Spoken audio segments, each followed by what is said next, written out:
ከኮንዶሚኒየም ቁጠባ ጋር በተያያዘ አዲስ መረጃ ይፋ ተደረገ።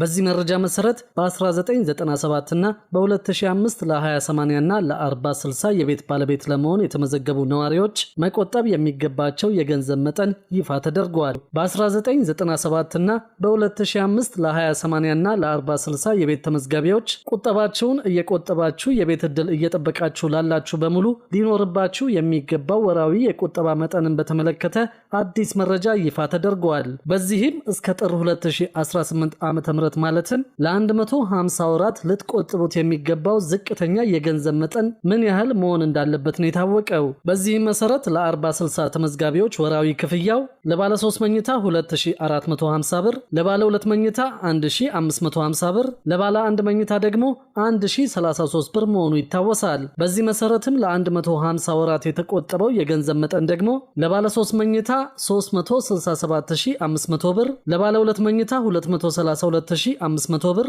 ለባለ 1 መኝታ ደግሞ 154950 ብር መሆኑ ታውቋል። ይህ መጠን ተመዝጋቢዎች የቤቱን 40% ቅድመ ክፍያ እንዲያሟሉ በምዝገባ ወቅት የተቀመጠው ዝቅተኛ ወራዊ ግዴታ መሆኑን የታወቀው። ቤቱ ደርሷችሁ ርክክብ በምትፈጽሙበት ወቅት ደግሞ መንግስት በሚያወጣው በወቅታዊ ዋጋ ጭማሪ የሚኖር እንደሚሆን ታውቋል። አሁን ደግሞ የ20/80 ቤቶችን እንመለከታለን። ለምዝገባ የሚያስፈልግ የቁጠባ መጠንን በተመለከተ ለነባር ማለትም ለ20/80 የ1997 ተመዝጋቢዎች ወራዊ ክፍያቸው ለባለ 3 መኝታ 685 ብር፣ ለባለ 2 መኝታ 561 ብር፣ ለባለ 1 መኝታ 274 ብር እንዲሁም ደግሞ ለስቱዲዮ 151 ብር ወራዊ ክፍያ መሆኑ ይታወቃል። በዚህ መሰረት ለ150 ወራት የተቆጠበው የገንዘብ መጠን ደግሞ ለባለ 3 መኝታ 102750 ብር፣ ለባለ 2 መኝታ 84150 ብር፣ ለባለ 1 መኝታ 41100 ብር፣ ለስቱዲዮ ደግሞ 22650 ብር መሆኑ ታውቋል።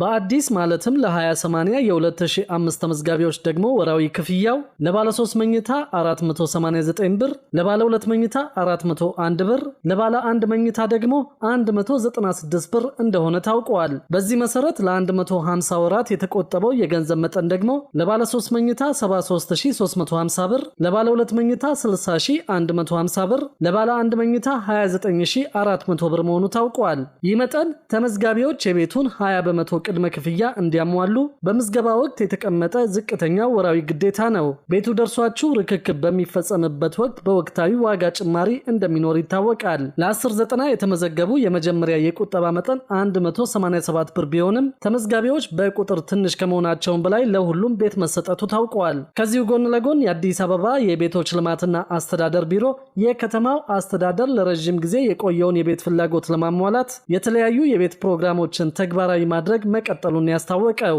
እንደ ቢሮ ገለጻ በ1997 እና በ2005 የኮንዶሚኒየም ቤቶች ፕሮግራሞች ቁጠባ የጀመሩ ዜጎች በቀጣይ በሚኖሩ የግንባታ ፕሮጀክቶች አማካኝነት የመኖሪያ ቤት ለማግኘት ብቁ ይሆናሉ ተብሏል። የቢሮ የጽህፈት ቤት ኃላፊ አቶ አብዲሳ አራርሶ እንዳሉት በ1997 እና 2005 የቁጠባ መርሃ ግብሮች የተመዘገቡ ነዋሪዎች በ2014 በወጣው የመጨረሻው የኮንዶሚኒየም ቤቶች 14ኛ ዙር ዕጣ ውስጥ እንዲካተቱ ተደርጓል። በ1997 የተመዘገቡ ቆጣቢዎች በተለይም ለስቱዲዮና ለባለ 3 መኝታ የተመዘገቡት ሁሉም በሚባል ደረጃ ቤት ማግኘታቸውንና ቀሪ ቤቶችን ለ2005 ተመዝጋቢዎች ማስተላለፍ መጀመሩን አሳውቀዋል። የ1997 ቆጣቢዎች በ14ኛው ዙር ሙሉ በሙሉ ቤት አግኝተዋል ማለት ይቻላል ያሉት አቶ አብዲሳ ተገቢ ቁጠባቸውን በሰዓቱ ማጠናቀቅ ያልቻሉት ግን በኋላ ላይ መቆጠብ በመቀጠላቸው አሁን ላይ ብቁ የሚያደርጋቸውን ገንዘብ መቆጠባቸውን ገልጸዋል። ሆኖም በቀጣይ ዕጣ ሲወጣ ለ1997 ቆጣቢዎች ለብቻቸው የተለየ ወይም